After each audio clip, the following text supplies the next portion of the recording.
മൂന്ന് പ്രധാന സ്റ്റോക്കുകളിൽ വന്ന ലേറ്റസ്റ്റ് അപ്ഡേറ്റ് ആണ് ഇന്നത്തെ വീഡിയോയിൽ ഉൾക്കൊള്ളിച്ചിരിക്കുന്നത്. ഒന്നാമത്തെ stock Bajaj finance. Bajaj finance കഴിഞ്ഞ ദിവസം 1.72% ഉയർന്ന് 7029 ക്ലോസിംഗ് നൽകി.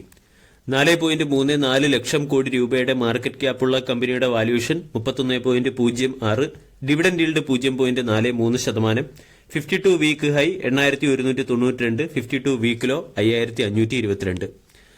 ബജാജ് ഫിനാൻസിന്റെ ഫുള്ളി ഓൺഡ് സബ്സിഡറി കമ്പനിയായ ബജാജ് ഹൌസിംഗ് ഫിനാൻസിന്റെ IPO 2025 സെപ്റ്റംബർ മാസത്തിനകം വരും എന്നുള്ളതാണ് ബജാജ് ഫിനാൻസിനെ സംബന്ധിക്കുന്ന ഒരു പോസിറ്റീവ് അപ്ഡേറ്റ്.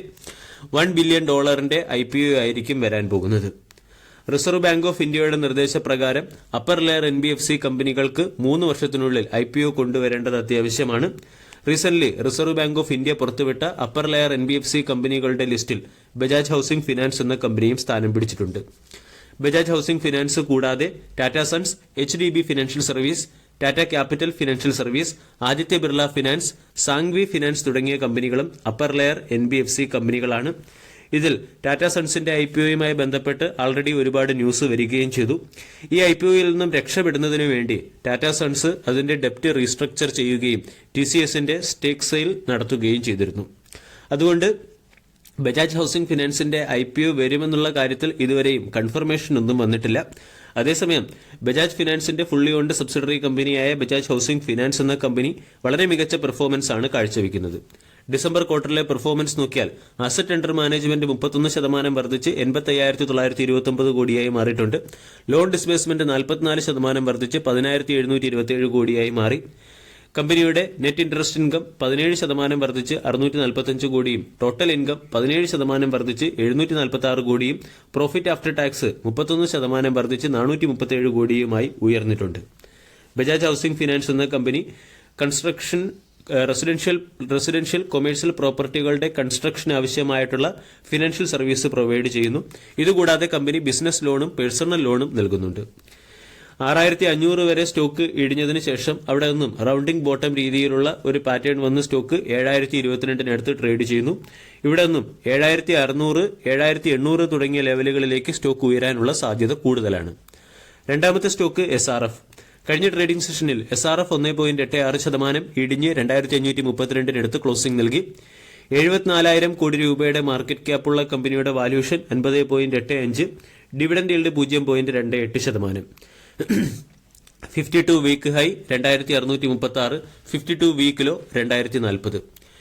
SRF എന്ന കമ്പനിയുടെ gross export revenue year on ഇയറിൽ വർദ്ധിക്കുന്നതിന്റെ പശ്ചാത്തലത്തിലും കമ്പനിയുടെ ആവറേജ് എക്സ്പോർട്ട് വർദ്ധിക്കുന്നതിന്റെ പശ്ചാത്തലത്തിലും വരുന്ന ക്വാർട്ടറിലെ റിസൾട്ട് സെഷനിൽ കമ്പനി മികച്ച പെർഫോമൻസ് കാഴ്ചവെച്ചേക്കും എന്നാണ് പല അനലിസ്റ്റുകളും പറയുന്നത്. ഇതിന്റെ പശ്ചാത്തലത്തിൽ ചില ബ്രോക്കേജുകൾ സ്റ്റോക്കിനെ അപ്ഗ്രേഡ് ചെയ്യുകയും ഹയർ സൈഡിലുള്ള ടാർഗറ്റ് നൽകുകയും ചെയ്യുന്നുണ്ട്. ഇവിടെ ഡീസ്റ്റോക്കിംഗ് മൂലം ഒട്ടുമിക്ക കെമിക്കൽ സെക്ടറിലെ കമ്പനികളിലും സെല്ലിംഗ് പ്രഷർ പ്രകടമാവുകയും അത് കമ്പനികളുടെ ചാർട്ട് പാറ്റേണിൽ പ്രതിഫലിക്കുകയും ചെയ്യുന്ന സമയത്ത് SRF എന്ന സ്റ്റോക്കിന് വളരെ സ്ട്രോങ്, അതായത് മൾട്ടിപ്പിൾ പോയിന്റിൽ സ്ട്രോങ് സപ്പോർട്ട് ലഭിക്കുന്നു. കഴിഞ്ഞ 3 വർഷമായി സ്റ്റോക്ക് ഒരു പ്രത്യേക റേഞ്ചിനുള്ളിൽ കൺസോൾഡേറ്റ് ചെയ്യുകയാണ്. റീസെന്റ് റിലയൻസും 2021 മുതൽ 2021 വരെ ഒരു പ്രത്യേക റേഞ്ചിനുള്ളിൽ കൺസോൾഡേറ്റ് ചെയ്തതിനു ശേഷം മികച്ച ബ്രേക്ക്ഔട്ട് നൽകിയിരുന്നു. അതുപോലെ തന്നെ കെമിക്കൽ സെക്ടറിന് അനുകൂലമായ ഒരു സാഹചര്യം വരുമ്പോൾ SRFലും ഇതിന് സമാനമായ ബ്രേക്ക്ഔട്ട് പ്രതീക്ഷിക്കാവുന്നതാണ്. ഷോർട്ട് ടൈമിലെ ട്രേഡേഴ്സിന് വേണ്ടിയും SRFനെ അനലിസ്റ്റുകൾ റെക്കമെൻഡ് ചെയ്തിട്ടുണ്ട്. SRFനെ 2470-നും 2500-നും ഇടയിൽ ബൈ ചെയ്ത് 2425 രൂപയുടെ സ്റ്റോപ്പ് ലോസ് മെയിൻറ്റെയിൻ ചെയ്ത് 2770 വരെയുള്ള ടാർഗറ്റ് എയിം ചെയ്യാം എന്നാണ് അനലിസ്റ്റുകൾ പറയുന്നത്. ഇതിന് പിന്നിലെ പ്രധാന കാരണം ഡൗൺ സൈഡ് റിസ്ക് വളരെ കുറവും അതുപോലെ തന്നെ ബോട്ടം ലെവലിലെ സ്ട്രോങ് ബൈയിങ് ഇൻട്രസ്റ്റിന്റെയും പശ്ചാത്തലത്തിലാണ്. SRF എന്ന സ്റ്റോക്ക് 2200 എന്ന സപ്പോർട്ടിനും 2700 എന്ന റെസിസ്റ്റൻസിനും ഇടയിൽ ട്രേഡ് ചെയ്യുന്നു. സ്റ്റോക്ക് ഇപ്പോൾ 2500-നടുത്ത് ട്രേഡ് ചെയ്യുകയാണ്. ഇവിടെ നിന്നും 2680, 700 തുടങ്ങിയ ലെവലുകളിലേക്ക് ഉയർന്നേക്കാം. ഇനി 2700-ൽ നിന്നും ബ്രേക്ക്ഔട്ട് വരികയാണെങ്കിൽ ബ്രേക്ക്ഔട്ട് ട്രേഡിംഗ് പോയിന്റ് ഓഫ് വ്യൂവും SRFനെ പരിഗണിക്കാം. മൂന്നാമത്തെ സ്റ്റോക്ക് ഏഞ്ചൽ വൺ കഴിഞ്ഞ ട്രേഡിംഗ് സെഷനിൽ 10% ഉയർന്ന് 2985-നടുത്ത് ക്ലോസിംഗ് നൽകി. 24,000 കോടി രൂപയുടെ മാർക്കറ്റ് ക്യാപ്പുള്ള കമ്പനിയുടെ valuation 24.13, dividend yield 1.70%, 52 week high 3,896, 52 week ഹൈയിൽ നിന്നും കൺസിഡറബിൾ ഡിസ്കൗണ്ടിൽ സ്റ്റോക്ക് ലഭിക്കുന്നു. 1500 കോടി രൂപയുടെ ഫണ്ട് റൈസ് ചെയ്യുന്നതിന് വേണ്ടി കഴിഞ്ഞ ദിവസം ഏഞ്ചൽ വൺ QIP ലോഞ്ച് ചെയ്തിരുന്നു.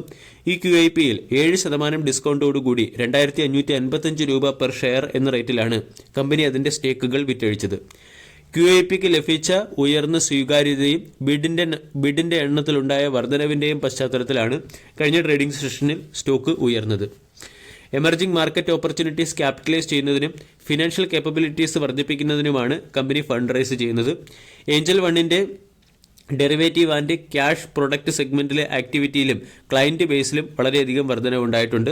കമ്പനിയുടെ ആവറേജ് ഡെയിലി ഓർഡർ 2020 ഫിനാൻഷ്യൽ ഇയറിൽ 0.5 മില്യൺ ആയിരുന്നു. അവിടെ നിന്നും ആവറേജ് ഡെയിലി ഓർഡർ 7.6 മില്യണിലേക്ക് ഉയർന്നു. അതുപോലെ തന്നെ ക്ലയന്റ് ബേസിലും ഗണ്യമായ വർധനവുണ്ടായിട്ടുണ്ട്.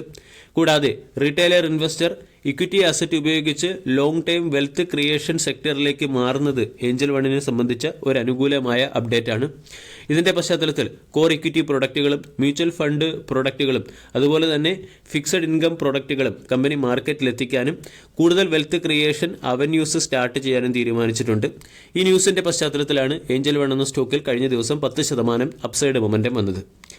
2555 രൂപയുടെ QIP പ്രൈസിനെ തന്നെ സ്റ്റോപ്പ് ലോസ് ആയി പരിഗണിച്ചുകൊണ്ട് നമ്മൾക്ക് ഏഞ്ചൽ വൺ എന്ന സ്റ്റോക്കിലും ഹയർ സൈഡിലെ ടാർഗറ്റുകൾ എയിം ചെയ്യാവുന്നതാണ്. വീഡിയോ എല്ലാവർക്കും ഇഷ്ടമായി എന്ന് വിശ്വസിക്കുന്നു. താങ്ക്